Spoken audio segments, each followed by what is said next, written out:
So guys, I'm going to make a video and it's going to be all about the A-frame springs.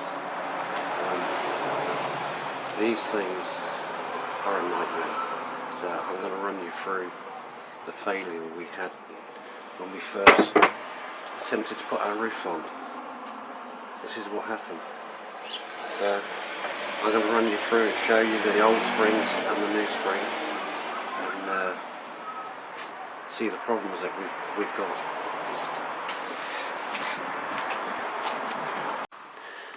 So guys, what we have here is a new A-frame spring.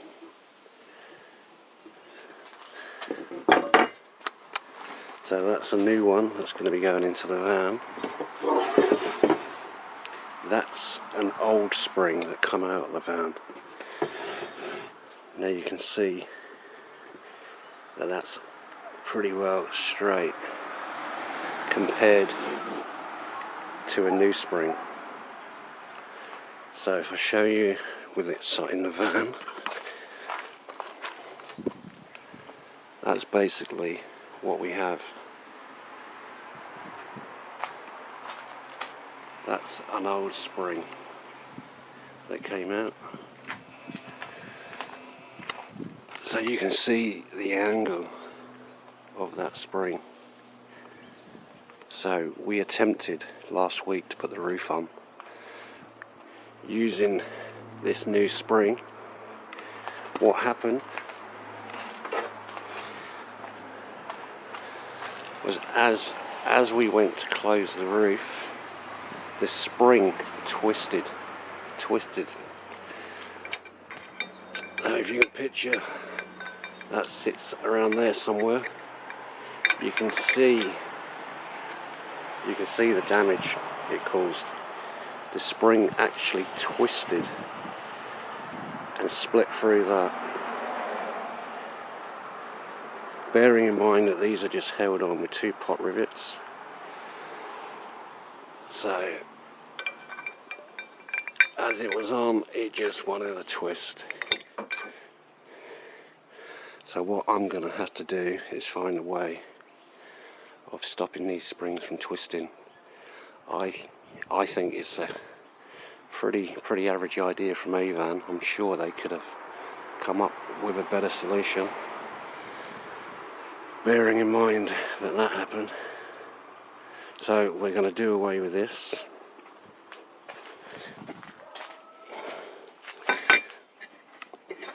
We're going to do away with that, and we're going for this.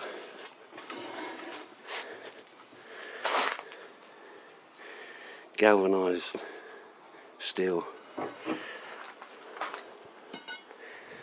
It's a lot thicker gauge than what they had on originally. So that's the first thing I'm going to do. Get rid of these and throw them in the bin. So the problem I now face is stopping this spring from moving. I have seen online that people opt to put a bar all the way through from one spring to the next, but I'm not sure if I want to go that route. I'm not yet.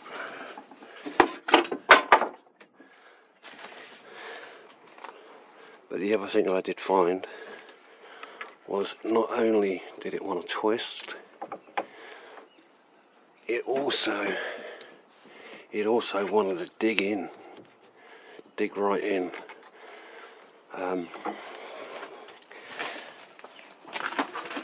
Both sides. So again, that's an old spring, and all it wants to do is twist. So what I'm going to do to stop it actually digging in to this timber,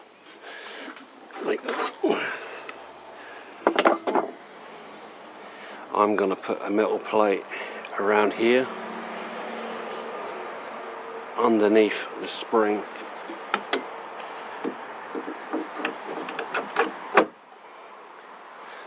just to stop this spring from eating into this timber. So I'm going to put a short metal plate just underneath, and then I've got to come up with an idea to actually, some kind of idea out of metal to actually lock this spring in place so it's solid, to stop it twisting and to stop it wanting to come up. Like I say, I think it's you can see the new hinge against the old hinge. You can see the position of the new hinge.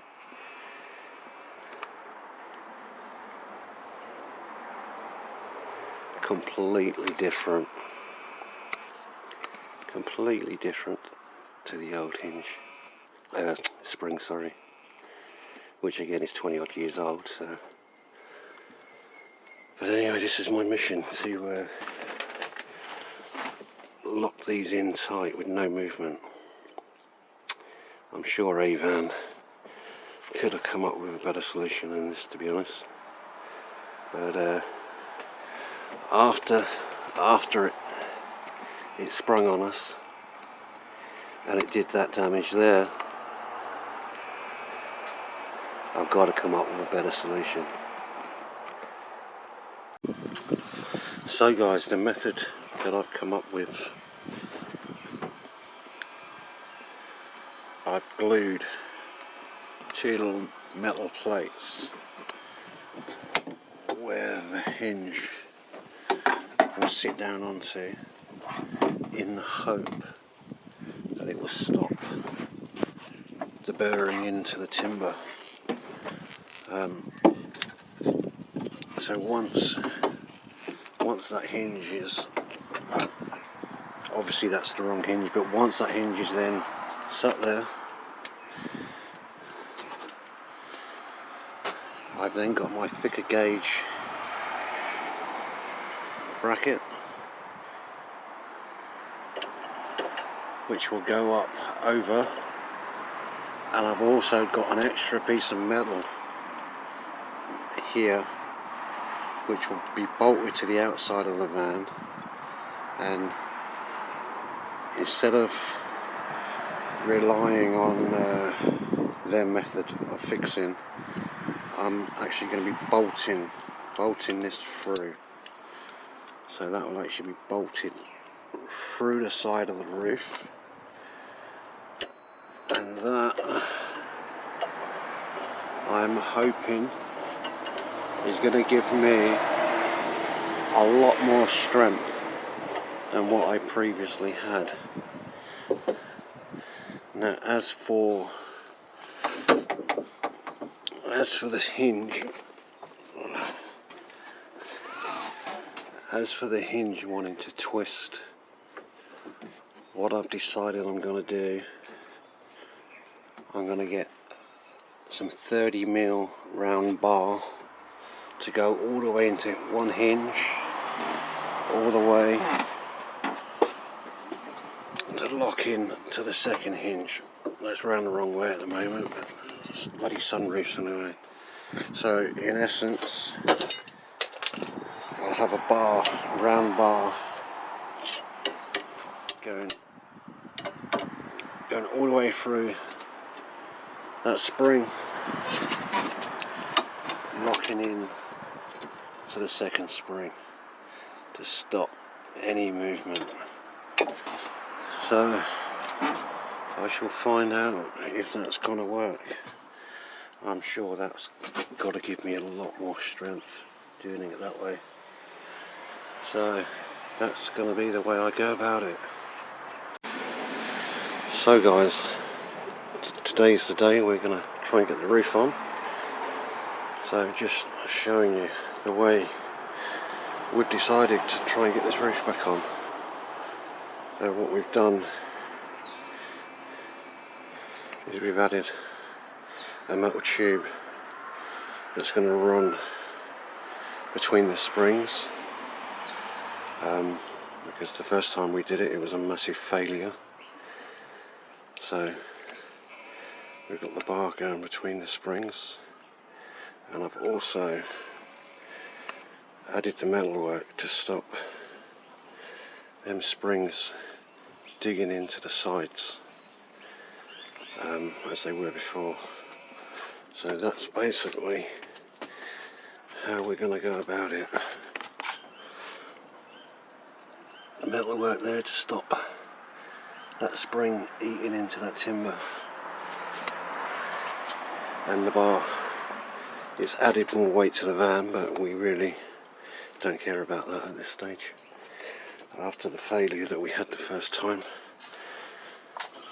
So there's our bar, and here's the new bracket that I've made up that's going to be screwed to the side of the roof.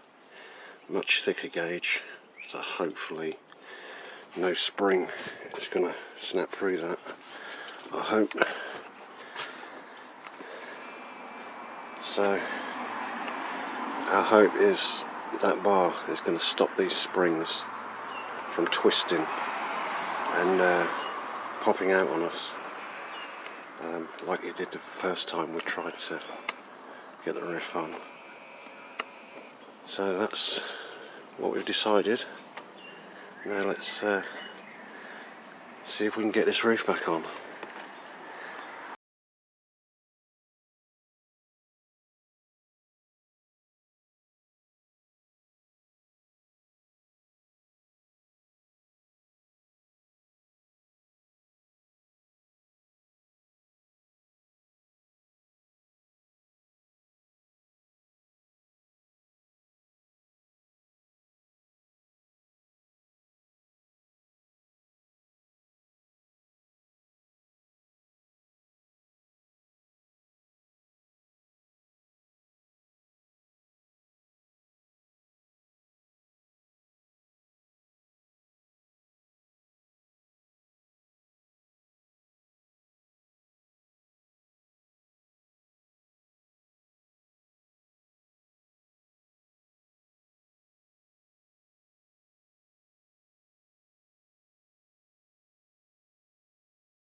So guys, that's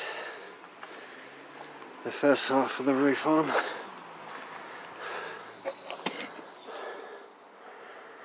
with the new springs.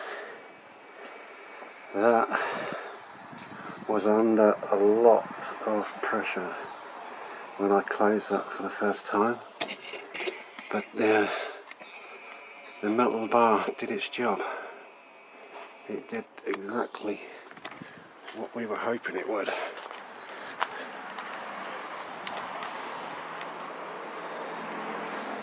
So there you see it, the first half of the roof on. So guys, that's the new roof on.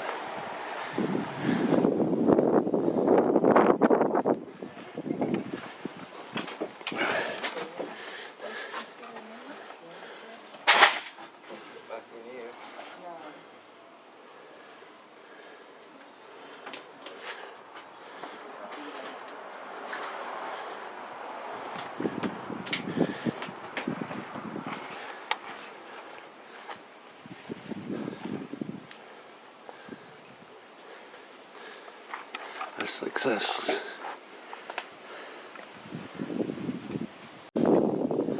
So guys, we now have a caravan again. The roof's back on, sides back on, doors back on. It's now a van once again. That will do us. That was a success. The bar was definitely a success. So that's enough work for us for one day. Whew, thank God that roof's back on.